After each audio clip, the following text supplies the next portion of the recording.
yhtenä aamuna, että hei, tää oli tässä. Mikä oli niin kuin kaikista hankalin aika, mitä tapahtui just tällä ekalla vuodella? Pitää mennä muistiin aika syvälle, että muistaisi, mikä niistä sitten on ollut hankalin. No yksi hankalempia on ollut, tässä on ollut valtakunnallisia asiakkaita, kun on ollut.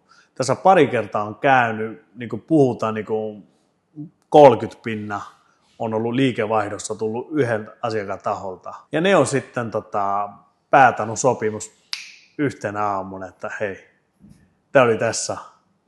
Ja siinä vaiheessa sit sä et pysty tekemään mitään. Uudelle yritykselle, kun meidänkin mittasuhteessa puhutaan niin kuin yli 1 miljoonasta vuosittain, niin 30% on niin kuin se yli 300 000. Semmoinen kauppa, kun menee ja muutaman kertaa se ei tapahtu, niin sitten sen täyttäminen taas vie hetki, että sitä pitää myydä eteenpäin ja markkinoida, että sitä rahaa saa takaisin.